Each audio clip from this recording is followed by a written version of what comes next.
네, 안녕하십니까. 조도우입니다. 자, 정보 처리 기능사를 준비하시는 전국의 수험생 여러분 반갑습니다. 자, 이번 시간은 우리 지난 시간에 이어서 데이터베이스라는 과목에 대해서 함께 정리해 볼 텐데요. 이 데이터베이스라는 과목은 될 수 있으면 강의를 최대한 줄여서 여러분의 부담을 좀 드리려고 제가 노력을 하겠습니다. 하지만 여러분들께서 이 데이터베이스라는 과목 그리고 이어지는 신기술 동량 전산영어 강의는 강의 수 자체가 상당히 작지만 여러분들이 절대로 소홀히 할 수 없다는 과목이라는 거 첫 번째 데이터베이스 시간에 다시 한번 강조를 해드립니다. 자, 물론 그 이유는 우리가 정보처리 기능사 시험은 실기시험 제도 자체가 어플리케이션 개발이 배점이 60점 해당이 되고 데이터베이스 20점 그리고 신기술 전산영어 각각 10점이죠.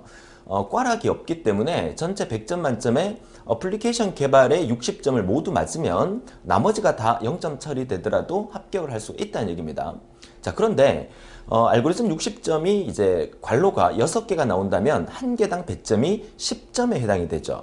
만약에 알고리즘의 관로가 만약에 한 12개, 뭐 한 20개 이렇게 나와서 알고리즘 그 과목의 배점이 뭐 2점, 3점이라면 이 데이터베이스라는 이 과목 자체를 그렇게 중요시를 하지 않겠습니다.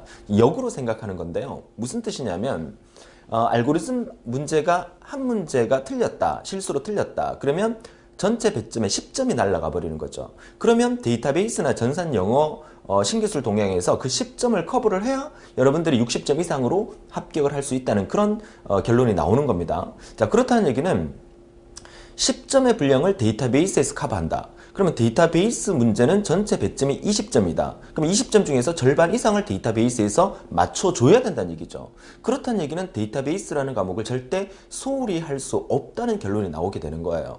알고리즘을 한 문제를 틀리게 되면 데이터베이스에서 세 문제를 맞춰야만 12점이라는 점수를 획득할 수가 있는 거거든요.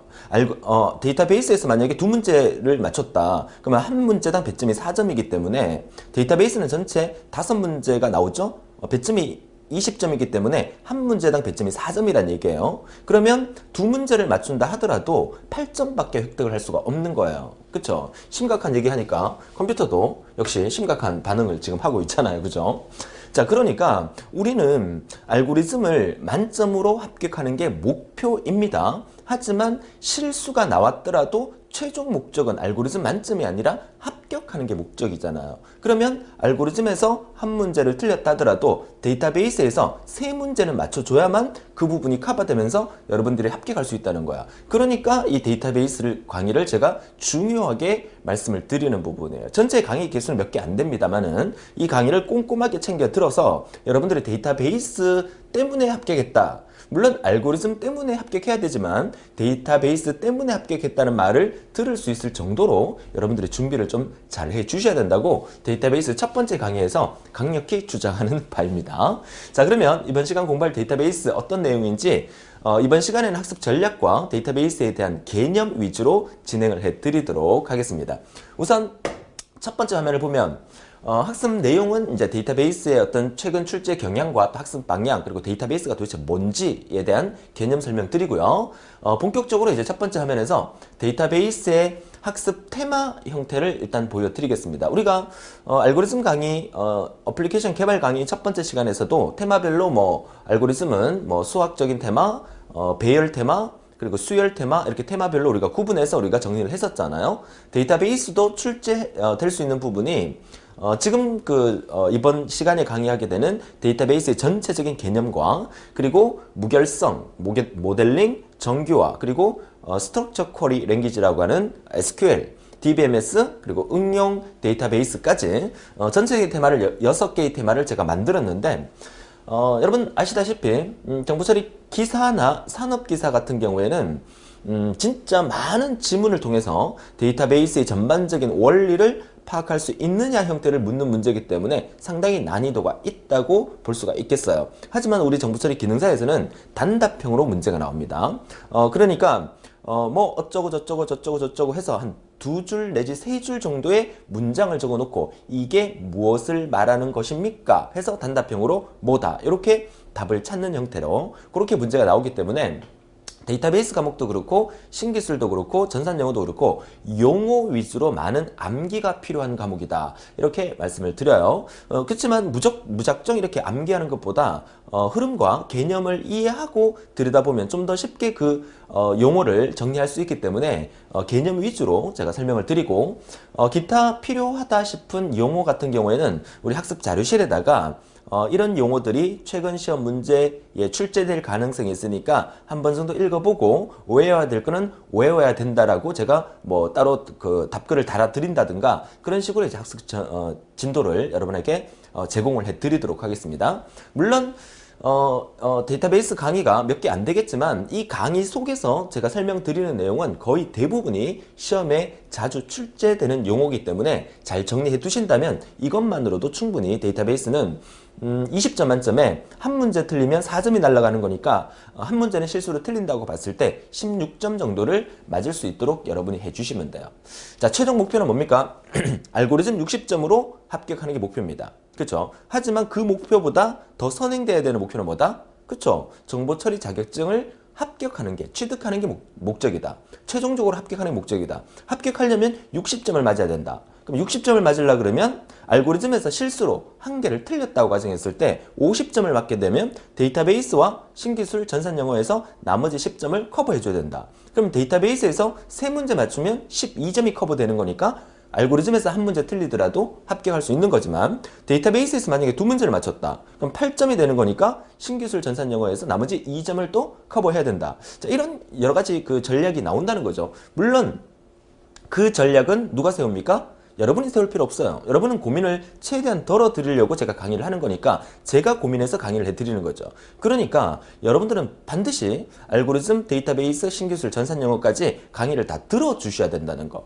기출문제 풀이까지 마찬가지. 그 강의만 다 들어주신다면 여러분 자연스럽게 합격을 하는 거예요. 실수를 하더라도 데이터베이스에서 커버할 수 있도록 만들어서 강의를 해드리고 있는 거잖아요.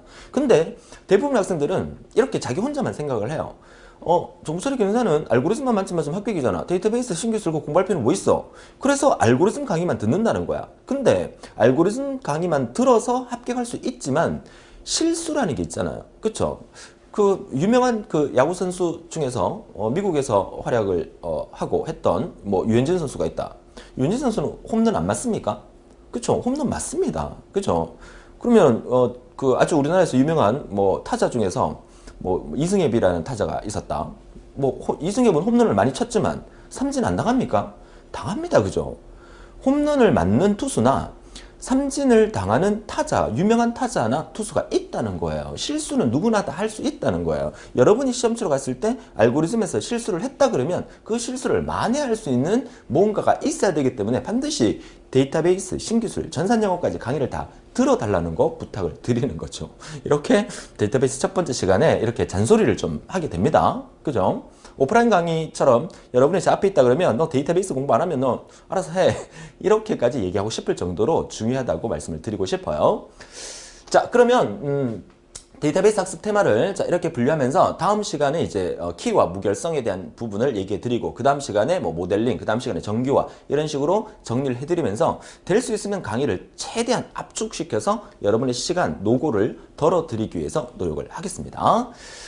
자, 뭐 여러 가지 잔소리가 길었는데 이제 본격적으로 이번 시간에 데이터베이스에 대해서 좀 알아보도록 하죠. 자, 데이터베이스에 대해서 알아보는 그 첫 번째가 이 바로 정보를 표현할 수 있는 단위에 대한 설명이 좀 필요로 하죠.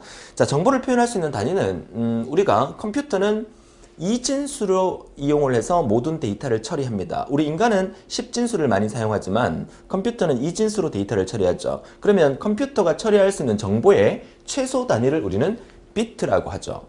이 비트가 모여서 바이트가 모여서 워드, 필드, 레코드, 파일에서 최종적으로 데이터베이스라는 게 만들어지는 거예요. 자, 데이터베이스라는 것은 데이터가 뭡니까? 우리말로 자료라고 하죠. 베이스라고 하는 것은 그 수많은 자료를 보관해두고 관리하고 저장하는 큰 틀을 우리가 데이터베이스라고 한다는 거죠. 그러면 오늘날은 빅데이터 시대다라고 얘기를 하는데 데이터는 수없이 많이 발생을 합니다. 뭐 예를 들어서 여러분 집에 컴퓨터 있죠. 여러분 집에 컴퓨터에 여러분들이 뭐 초등학교 다닐 때 작성해놨던 학교 숙제라든지 중학교 다닐 때 작성했던 뭐 수학 공식을 요점 정리해 놓은 거라든지 뭐 대학을 다닐 때 학교에 리포트 냈던 그런 자료라든지 그쵸? 수많은 자료들이 여러분 집에 컴퓨터에 하드디스크 드라이브 안에 저장이 돼 있을 거예요. 그러면 나중에 몇십 년이 지나고 난 다음에 내가 옛날에 작성했던 게 뭐 있었을 텐데 그거 어딨지 하면서 찾으려면 좀 힘들다는 거 아마 느껴보셨을 텐니다. 그죠? 그런 데이터가 많이 생성이 되는데도 불구하고 그 데이터를 나중에 검색하고 찾는 데는 상당히 많은 노력이 필요하다는 거죠. 우리가 데이터베이스라는 과목을 공부하면서 데이터베이스라는 자체가 오늘날 이렇게 수많이 발생되는 데이터를 일목요연하게 관리하고 내가 원할 때 바로바로 꺼내서 찾아볼 수 있도록 관리해주는 시스템이 바로 데이터베이스 시스템이다. 이렇게 얘기를 하는 거죠. 그러니까 오늘날은 인터넷 쇼핑몰 같은 경우에 뭐 G마켓, 뭐 옥션, 뭐 여러 가지 유명한 그 인터넷 쇼핑몰들이 많잖아요.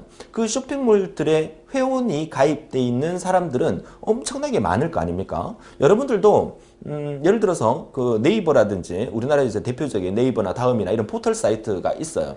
그 사이트에 여러분들은 회원 가입이 돼 있을 겁니다. 그렇죠? 여러분들이 기사 친구에도 회원 가입이 돼 있겠죠. 그럼 여러분들의 소중한 개인정보가 그 사이트에 다 들어가 있다는 얘기죠. 그러면 그런 포털 사이트나 기사 친구나 이런 회원을 관리하는 사이트에서는 그 회원들의 그 귀중한 정보를 소중하게 관리하고 해킹당하지 않고 잘 관리할 수 있는 그런 부분들이 필요하다는 거죠. 그러니까 오늘날은 그런 데이터를 관리해 줄 수 있는 데이터베이스 관리자라는 것도 상당히 중요하다는 겁니다. 지금 우리가 공부하려고 하는 이 데이터베이스라는 과목이 어떤 과목인지에 대한 개념을 제가 설명을 드리는 거거든요. 그러면 여러분들이 예를 들어서 핸드폰으로 친구한테 뭐 문자 메시지를 보낸다. 아니면 뭐 여러 가지 자료를 전송을 한다. 그것도 하나의 데이터가 되는 거죠. 그런 데이터들은 최소 단위부터 뭐부터 만들어졌냐는 거죠. 컴퓨터가 그런 데이터를 처리하기 위해서는 이진수로 데이터를 처리하기 때문에 정보를 표현하는 최소 단위가 바로 비트라는 거. 비트는 뭐의 약자냐면 바이너리 디지트의 약자예요. 바이너리 디지트, 우리말로 하면 이진수란 얘기예요. 이해하셨습니까? 여러분 시험에 충분히 나올 수도 있습니다. 정보를 표현하는 최소 단위로서 바이너리 디지트의 약자를 가진 용어를 무엇이라고 합니까? 답은 비트. 이렇게 나올 수 있어요. 그렇죠? 뭐 너무 쉬워서 안 나오겠지만.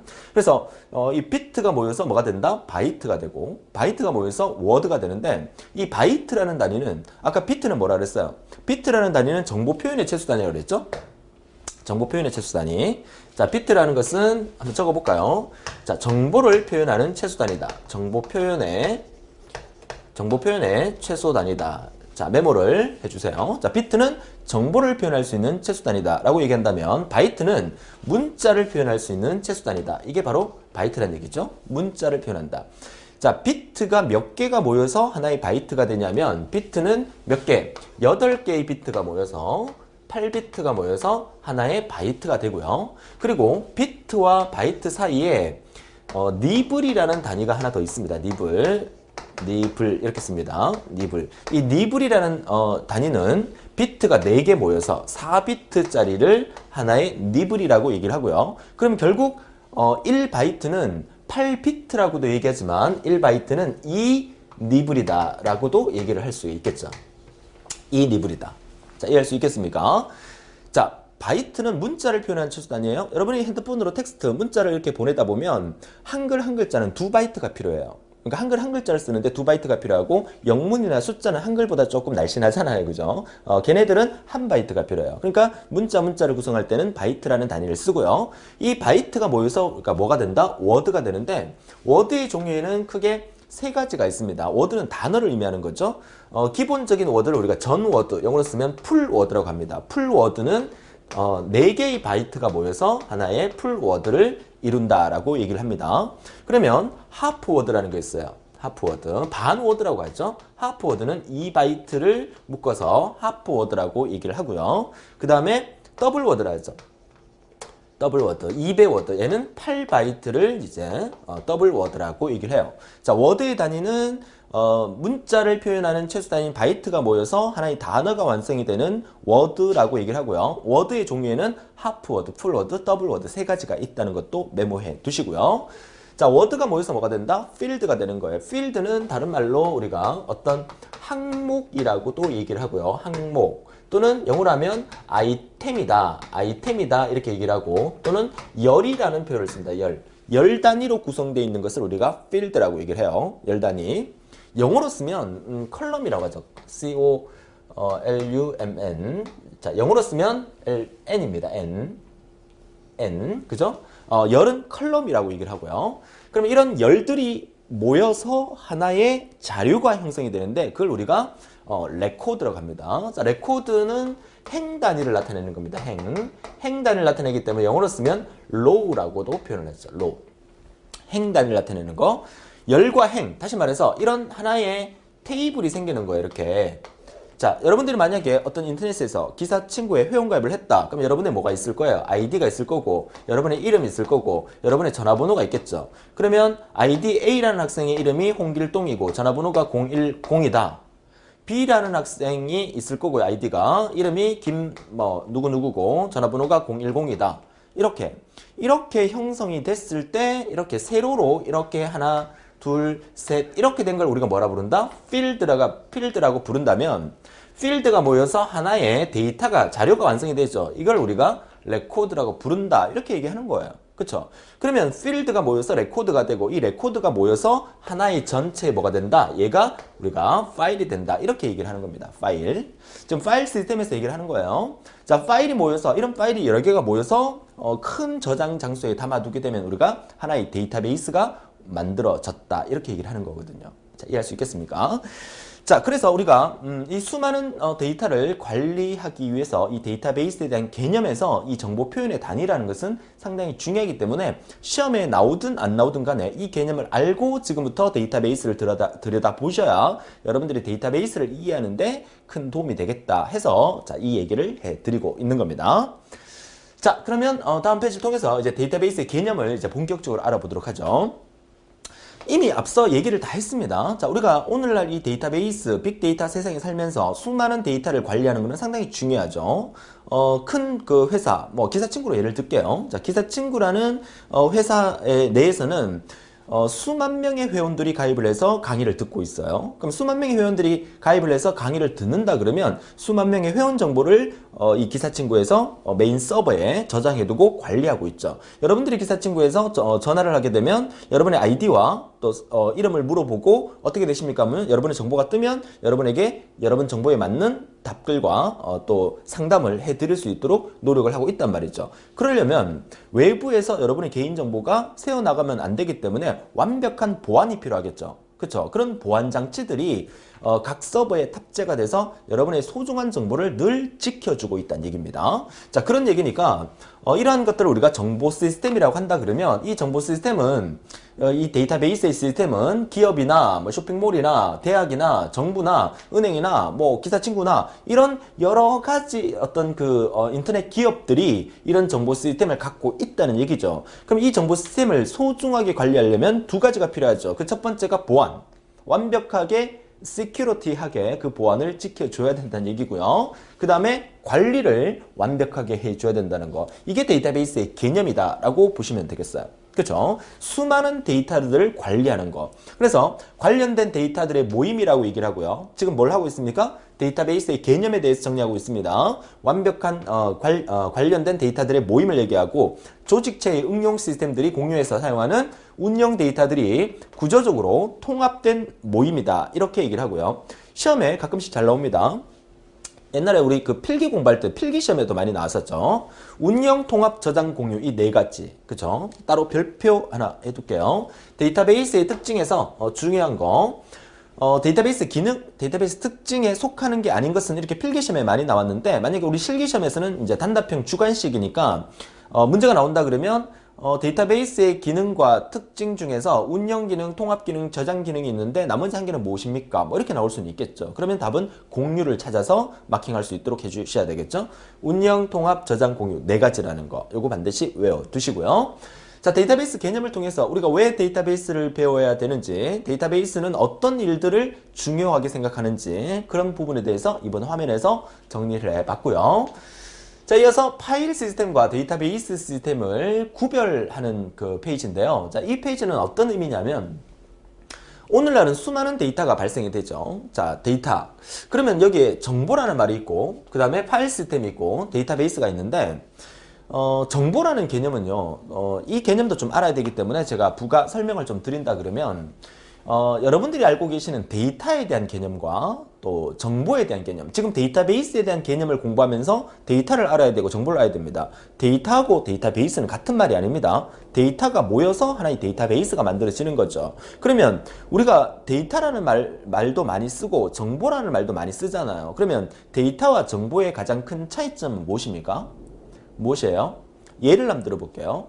여러분들이 만약에 시험을 치기 직전에 제가 여러분이 시험 치는 그 해당 시험의 시험 문제지를 제가 이 어둠의 경로를 타서 입수를 했다고 가정합시다. 물론 불법입니다. 그래서 그렇게 만약에 내가 입수를 했다 그러면 그냥 입수를 했는데, 근데 저는 제 강의를 듣고 있는 모든 학생들을 합격시켜주고 싶어요. 그죠? 그러면 그 문제지를 입수했다면 제가 가만히 있겠어요? 방법은 여러 가지가 있겠죠. 여러분한테 알려드려야 되잖아. 여러분 합격할 수 있도록. 듣기만 해도 기분이 좋죠, 그죠? 자, 알려드리기 위해서 그 문제지를 막 복사를 했어요. 복사를 해서 여러분한테 다 메일로 보내줬어요. 그죠? 그럼 저는 바로 수갑을 차고 잡혀가겠죠. 그죠? 다 그러니까 복사를 해서 나눠줬습니다. 자, 그럼 제가 물을게요. 제가 여러분한테 여러분 시험에 대한 정보를 드린 겁니까? 여러분 시험에 대한 데이터를 드린 겁니까? 이거를 구별을 잘 해야 정보와 데이터의 개념을 알아요. 제가 시험지를 복사해서 드렸단 말이야. 뭘 드린 거야? 정보요? 데이터요? 데이터를 드린 겁니다. 데이터. 데이터에 대한 정의는 아까 이제 정보 표현의 최소 단위 비트부터 바이트 이렇게 얘기했잖아요. 그러니까 문자나 숫자로 기록되어 있는 눈에 보이는 형태의 그대로를 우리가 데이터라고 불러요. 그런데 그렇게 복사를 해서 내가 여러분한테 나눠줬잖아요. 메일로 보냈잖아. 그러면 저는 바로 경찰서로 직행을 하게 되겠죠. 그런데 머리를 좀 쓰는 거야, 제가. 우리 친구들 다 합격을 시켜줘야 되겠다. 그죠? 어떻게 하지? 그럼 내가 혼자서 공부를 하는 거야. 그죠? 그 문제들을 열심히 공부해서 수업 시간에, 자, 이번 시험에는 이런 내용이 나올 것 같아요. 이번 시험에는 이런 내용을 같아요. 믿으세요. 진짜 나올 것 같아요. 라고 수업을 해줬어요. 그럼 여러분 수업은 열심히 들었어요. 그쵸? 근데 시험치 딱 하니까 선생님이 얘기한 거 다 남았어. 저는 여러분한테 뭘 준 겁니까? 데이터를 준 겁니까? 정보를 준 겁니까? 정보를 준 거예요. 그러니까 정보와 데이터의 가장 큰 차이점은, 데이터는 눈에 보이는 형태의 그대로 텍스트화된 숫자, 문자, 기호로 된 그대로를 데이터를 한다면, 그 데이터를 제가 공부를 했죠?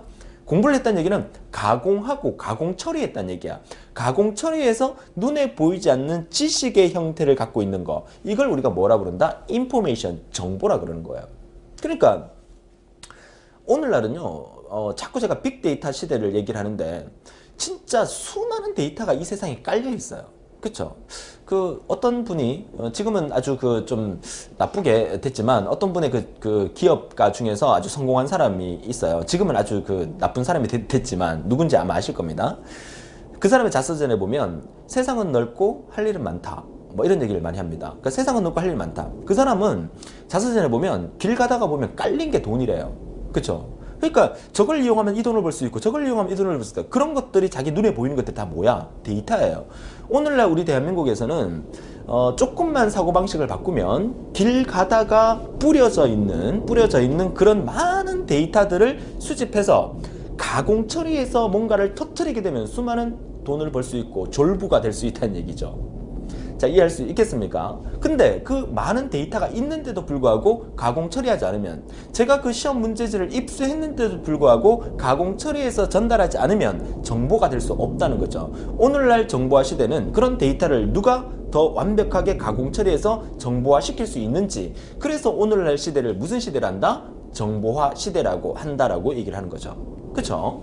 자, 그래서 이 정보라는 거, 데이터를 가공 처리해서 만들어진 이 정보를 여러분들은 파일 시스템, 여러분 집의 컴퓨터에다가 저장할 수도 있고, 저장한 내용들을 불러올 수도 있죠. 이게 파일 시스템이라면, 데이터베이스라는 시스템은 역시나 그 수많은 데이터가 들어있는 상황에서 우리가 다음 시간에 배우게 되겠지만 SQL이라는 어떤 데이터베이스 관련된 랭귀지, 언어를 통해서 데이터베이스에 들어있는 자료를 검색하고 또 세이브 시키고, 이런 과정이 만들어졌다는 거죠. 이 개념으로서는, 저장과 열기라는 이 개념으로서는 파일 시스템과 데이터베이스가 같은 개념이라고 볼 수가 있겠지만, 파일 시스템은 말 그대로 내 컴퓨터 안에 들어있는 어떤 정보를 얘기하는 거지만 데이터베이스는 분산 데이터베이스 시스템이 되기 때문에 전국에 있는 모든 컴퓨터 서버를 통해서 여러분들이 네이버 가서 어떤 그 자료를 검색하기 위해서 입력을 하면 그 정보가 막 여러분 집에 컴퓨터에 뜨잖아요.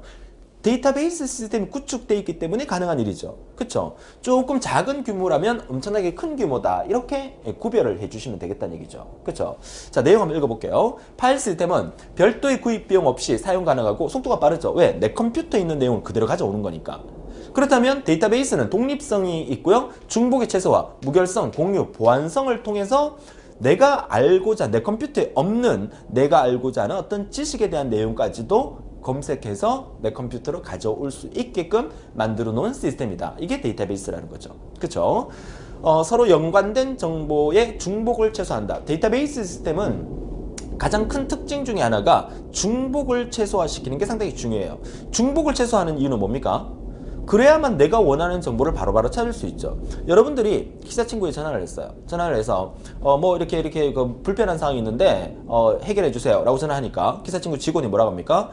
혹시 회원님 그 성함이 어떻게 되십니까? 라고 물으니까 성함이 홍길동입니다 라고 얘기를 하니까 홍길동이라는 그 회원 같은 이름이 동명이인이 너무 많으셔서 그런데 아이디 한번 불러주시겠습니까? 라고 얘기를 할 겁니다. 그럼 아이디를 불러주면 네, 회원님이 누구신지 데이터를 찾았습니다. 자, 서비스를 해드리겠습니다. 이렇게 얘기하는 거잖아요. 무슨 말이냐? 물론 이름 중에서 좀 특이한 이름이라서 어디 전화를 해도 내 이름은 딱 하나밖에 없는 그런 이름을 가진 분도 계실 겁니다. 그런 분들은 그 이름 자체가 거의 중복성이 없는 유일한 값이 되겠죠. 근데 대부분의 우리나라 사람 이름은 동명이인이 많을 거란 말이죠. 제 이름만 해도 인터넷에 한번 쳐보세요. 제 이름을. 제 이름을 치면은 뭐 이상한 사람들 되게 많이 나와요. 그죠? 제 이름이 맨 위에 올라와야 되는데, 그죠? 맨 위에 올라오는 날이 있을 겁니다. 여러분들처럼 강의를 열심히 들어주셔서 합격생이 많이 생기고 스타 강사가 지금도 스타 강사지만 되면 제 이름이 맨 위에 올라오겠죠. 자, 무슨 얘기 했었죠? 자, 아무튼 중복을 최소화해야 된다. 그 말은 여러분들이 기사 친구 전화했을 때 이제 동명이인이 많으니까 아이디는 뭐예요? 여러분만의 유일한 이름이죠. 회원가입할 때 자체가 중복되는 아이디를 만들게 되면 회원가입 자체가 안 되잖아요. 기사 친구뿐만 아니라 네이버나 다른 사이트도 마찬가지죠. 그렇게 아이디를 만드는 이유는 유일하게 그 사람을 구별할 수 있게 하기 위해서 아이디라는 것을 생성하게 되는 거고, 대한민국 국민으로 태어나게 되면 주민등록번호가 부여되는 것은 유일하게 그 사람만 찾아낼 수 있게끔 주민등록번호가 부여되는 거죠. 그게 데이터베이스의 중복의 최소화를 시키기 위해서 이 과정을 만들어내는 거예요. 그쵸? 자, 그래서 중복을 최소화하고 한 곳에 모아 다수의 사용자에게 효과적으로 제공하기 위해서 영속성, 영원히, 그죠? 영속성 데이터의 집합체를 의미한다. 뭐가? 파일 시스템과 데이터베이스 시스템을 구별했을 때 데이터베이스 시스템을 말하는 겁니다. 이해할 수 있겠죠?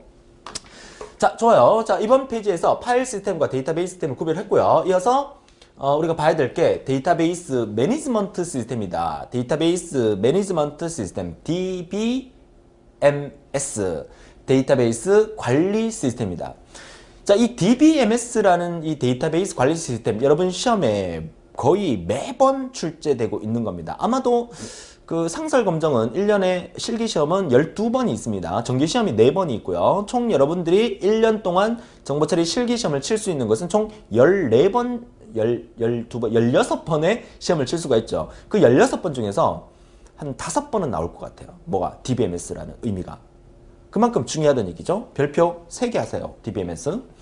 자, 학생 프로그램이라는 프로그램도 있을 거고, 그 다음에 성적 관리 프로그램, 또 수강 관리 프로그램, 수많은 프로그램들이 있겠죠. 수많은 프로그램들이 있다면 우리 사용자가 뭐 예를 들어서 학교 성적 관리 프로그램에 들어가서 내 성적이 얼마나 되는지 조회해 볼 수도 있을 거고, 또 학생 관리 프로그램에 들어가서 어떤 학생이 어떤 과에 다니는지도 조회해 볼 수 있을 거고, 뭐 수강 관리 프로그램에 들어가서 여러분들이 어떤 과목을 듣고 계시는지도 조회해 볼 필요가 있을 거고요. 자, 그런 부분들을 우리가 DBMS를 통해서 그 부분들을 우리가 조회할 수 있다는 얘기죠. 결국 이 수많은 데이터베이스라는 시스템 안에는 여러 가지 학생들의 파일, 성적 파일, 수강 관련된 데이터가 쫙 들어있다는 거죠.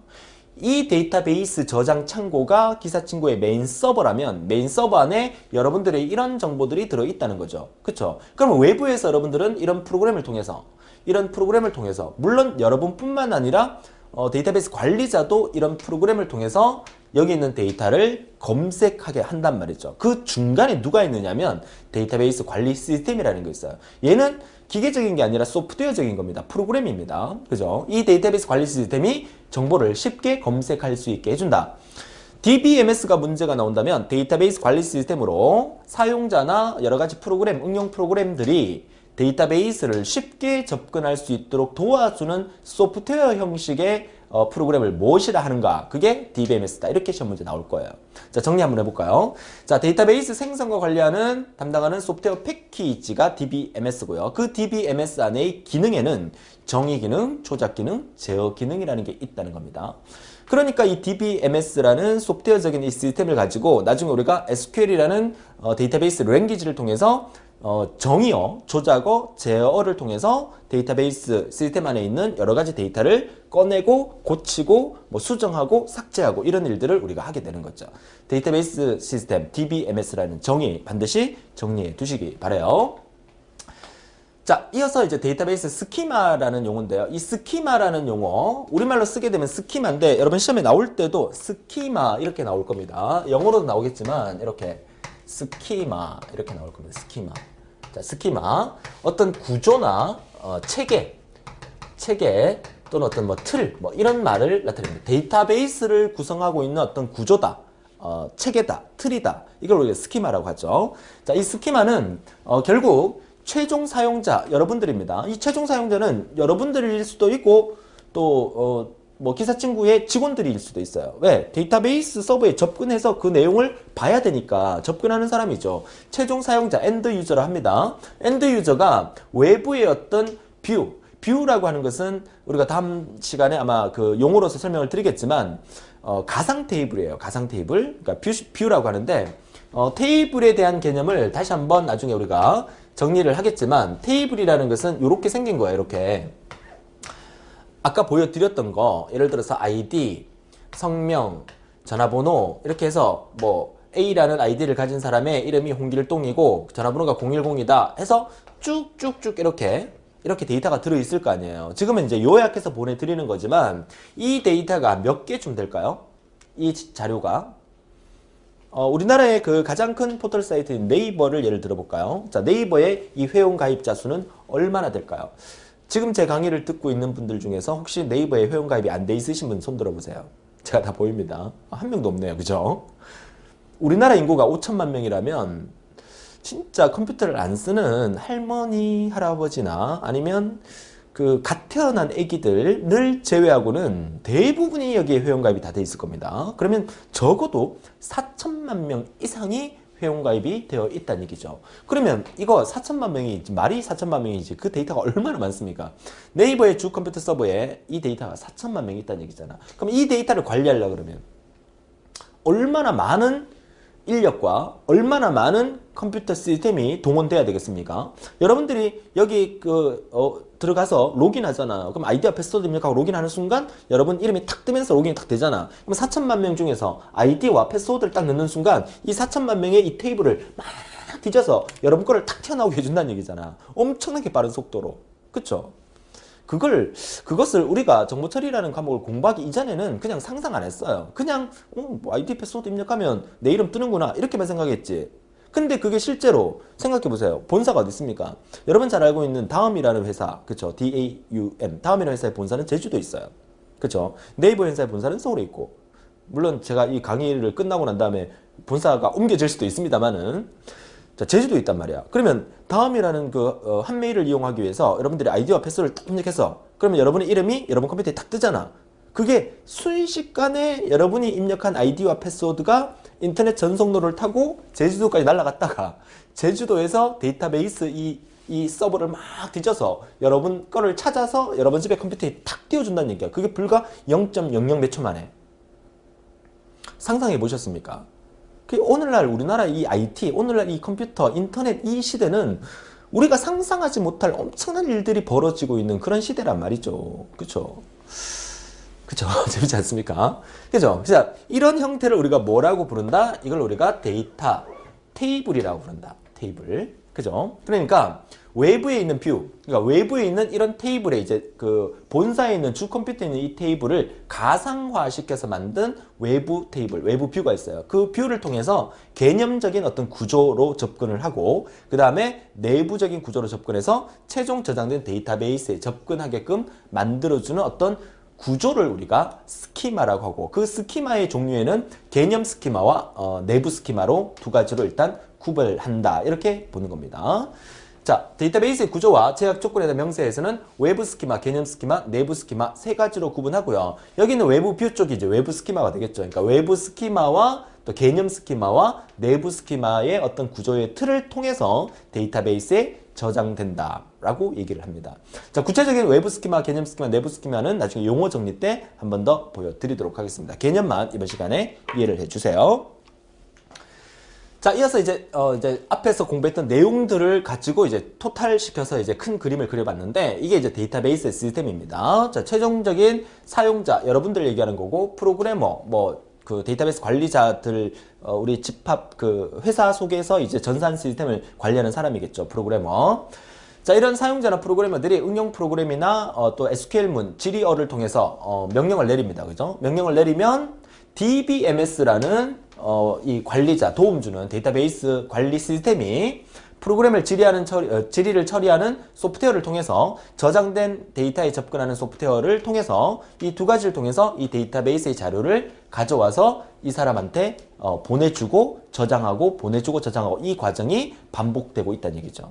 그러니까 데이터베이스 스키마와 데이터베이스 상태는 분리되어 저장된다. 이 말은 무슨 말이냐면 데이터베이스 스키마와 데이터베이스 상태, 데이터베이스 스키마에 해당되는 전체 구조, 그죠? 전체 구조와 또 DBMS 부분과 또 데이터베이스 스키마와 상태 부분으로 이렇게 나누는데 실제로 우리가 사용자가 어떤 데이터베이스 접근할 때는 데이터베이스 스키마는 구조 부분으로 따로 데이터베이스화 되어 있어 만들어져 있고 그 다음에 데이터베이스 상태는 또 다른 데이터베이스 통 안에 들어있다는 얘기예요. 그래서 이게 따로 구별해서 이 데이터를 이렇게 접근한다는 얘기죠.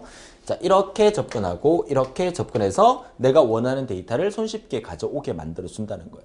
자, 전체적인 흐름이니까 개념이니까 우리 정보처리 기능사는 실기시험 자체가 단답형으로 문제가 나오기 때문에 이 부분을 그려놓고 이게 뭘 하는 의미입니까? 이렇게 설명은 안 나옵니다. 이 중에서 스키마가 뭐냐? DBMS가 뭐냐? 그죠? DBMS는 전체적으로 가운데 위치하면서 주로 뭐야? 소프트웨어, 프로그램적인 의미를 나타내는 게 DBMS다. 이런 형태의 그 의미를 묻는 형태의 문제가 나오니까 지금은 전체적인 개념을 잘 이해해 둘 수 있도록 해주세요. 자, 그리고 또 하나 이제 용어 부분은 이 부분은 이제 DBA라는 용어가 나오는데 DBA라는 것은 데이터베이스 어드미니스트레이터라고 해서 데이터베이스 최종 관리자를 의미하는 겁니다. 데이터베이스 관리자, 총괄 책임자죠. 총괄 책임자. 자, 어플리케이션 프로그래머라는 것은 이제 총괄 책임자로부터 명령을 받아서 여러분들의 데이터베이스 시스템을 프로그램을 짜고 만들고 수정할 수 있는 그런 사람들. 그리고 엔드 유저는 일반 사용자, 여러분 같은 사용자 또는 저도 엔드 유저가 될 수 있어요. 여러분들이 어떤 게시판에 질문을 올려주게 되면 제가 데이터베이스 접근해서 여러분에게 답글을 달고 하고 있기 때문에 저도 여러분과 같은 엔드 유저라고 볼 수가 있겠어요. 이 세 가지가 데이터베이스를 관리하는 사람들이다 라고 얘기할 수 있는 거죠. DBA 요거 시험에 잘 나옵니다. DBA가 단답으로 시험에 잘 나와요. 데이터베이스를 총괄 책임하고 관리하는 사람을 무엇이라 하느냐? DBA, 데이터베이스 어드미니스트레이터. 잘 기억해 주세요. 자, 좋아요. 자, 이렇게 해서 데이터베이스 시스템까지 알아봤고요. 이제 데이터베이스를 이제 디자인한다는 의미인데요. 그러니까 설계한다는 의미입니다. 우리가 다음 시간에 모델링을 키와 무결성 공부하고 이어서 모델링 공부하면서 데이터베이스 설계에 대해서 구체적으로 할 건데 여기서 말하는 이 데이터베이스 설계라는 개념은 무슨 말이냐면 여러분들이 실제로 데이터베이스를 설계를 한다. 어떤 클라이언트가 여러분에게 데이터베이스, 여러분은 정보처리 기능사를 따면 정보처리에 관련된 전문가가 되는 거니까 자부심을 가지세요. 자, 전문가가 되는 거니까 어떤 데이터베이스를 쓰고 싶은 사람이 여러분한테 의뢰를 합니다. 데이터베이스 관련된 프로그램을 하나 만들어 달라고. 그죠? 만들어 달라 그러면 여러분들이 어떻게 만들 건지를 설계를 해야 되겠죠. 설계를 하려고 그러면 맨 먼저 뭘 해야 됩니까? 그 사람이 요구하는 게 구체적으로 뭔지 요구를 분석을 해봐야 되겠죠. 그리고 요구 분석에 따라서 어떤 데이터베이스를 절차적으로 데이터베이스를 설계해 나가야 된다 이 말이죠. 그렇죠? 그래서 현실 세계의 관점을 통해서 현실 세계에서 그 클라이언트가 원하는 게 도대체 뭔지 그 관점을 통해서 개념적으로 설계를 먼저 들어가고 모델링을 하고 그 다음에 개념적인 어떤 틀을 만들어주고 그 다음에 논리적으로 설계에 들어가서 논리적 구조를 만들어주고 그래서 최종적으로 데이터를 구조화시켜서 데이터베이스를 완성하는 이런 단계로 만들어진다는 겁니다. 이해할 수 있겠죠? 자, 이런 데이터베이스의 장점으로서는 대규모의 문서 관리, 대량의 정보를 신속하게 검색하고 그리고 정확성, 유지비용 감소, 시공간의 제약을 해결할 수 있고 또 데이터를 서로 많은 사람들이 공유할 수 있고 표준화, 무결성, 중복 최소, 독립성 보장. 이 중에서 가장 중요한 말은 데이터베이스의 가장 큰 특징은 중복을 최소화한다는 말, 이런 말들이 상당히 중요한 말입니다. 그렇죠? 같이 이해해 주세요. 워낙 중요한 페이지들에 제가 이렇게 딱지를 붙여놨습니다. 그렇죠? 지금 이번 시간에 공부한 내용이 전부 다 딱지가 다 붙어있죠. 빨간 딱지가 붙어있는 페이지는 중요한 페이지다라는 의미입니다. 괜히 우리 로고만 가려져 버렸네. 그죠?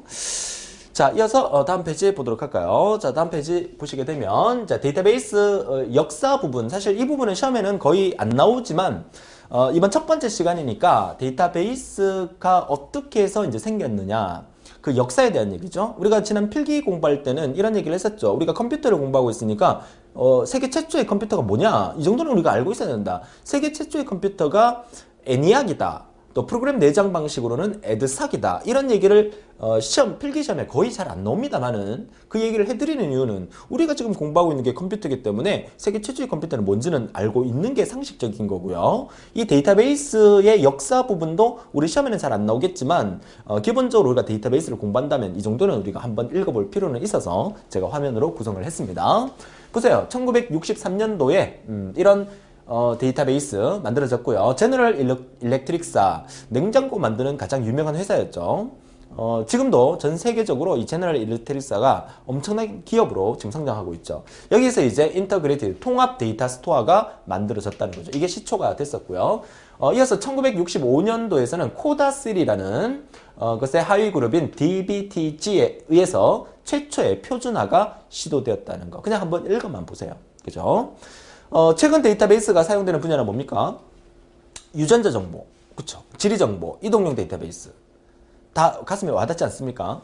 뭐 유전자 정보라는 것은 또 수많은 어떤 사람들의 어떤 유전자를 관리하는 어떤 시스템이지만 우리가 알기에는 조금 거리가 있는 부분이라면 지리 정보 같은 경우에 여러분들이 네이버 지도나 뭐 구글 지도나 이런 지도를 들어가면 진짜 요즘은 3D 입체 영상으로 해서 내가 원하는 길을 찾는데 너무너무 편하게 돼 있죠.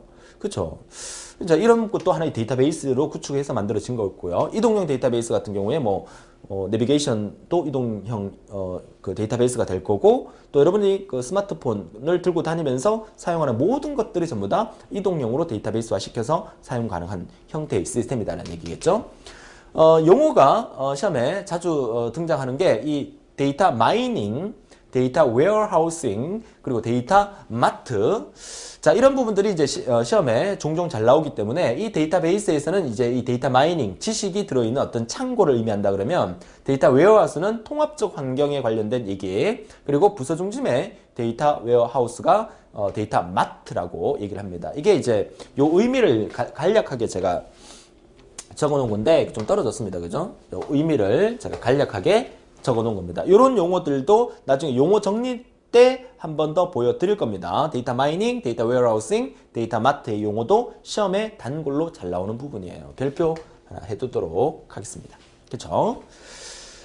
자, 좋아요. 자, 이렇게 해서 우리가 이번 데이터베이스 개념 강의를 여기까지만 정리하도록 하고요. 앞으로 우리가 공부하게 될 내용이 데이터베이스 강의 몇 개 안 될 겁니다. 몇 개 안 될 건데 다음 시간에 키와 무결성에 대해서 공부할 거고, 그 다음에 모델링, 정규화, 그리고 나머지 SQL, DBMS에 관련된 얘기까지 자세히 정리해 드릴 거니까 여러분들은 그냥 강의실 내에 들어오셔서 강의가 있는 거를 다 들어달라고 부탁을 드립니다. 이번 첫 번째 데이터베이스 시간에 제가 이렇게 강조를 했기 때문에 알고리즘에 목숨 걸지 마세요. 그쵸? 알고리즘 다 맞으면 합격이긴 하지만 알고리즘 목숨 걸지 말고 나머지 과목도 충실히 해달라는 거 다시 한번 부탁을 드리면서, 자, 이번 시간 정리를 하면 데이터베이스 개요를 정리하고 테마별 데이터베이스의 학습 방향을 잡아둔다는 말이 앞으로 여러분들이 데이터베이스를 소홀하게 생각하지 않고 끝까지 열심히 들어달라는 부탁을 한 번 더 드리는 거예요. 자, 다음 시간에 우리는 데이터베이스 구축 2강을 통해서 키와 무결성이 뭔지, 데이터베이스에서 그 부분이 얼마나 중요한지에 대해서 정리하는 시간 만들어 보도록 하겠습니다. 오늘 너무너무 고생 많으셨고요. 다음 시간에 더 활기찬 모습으로 뵙겠습니다. 수고하셨습니다.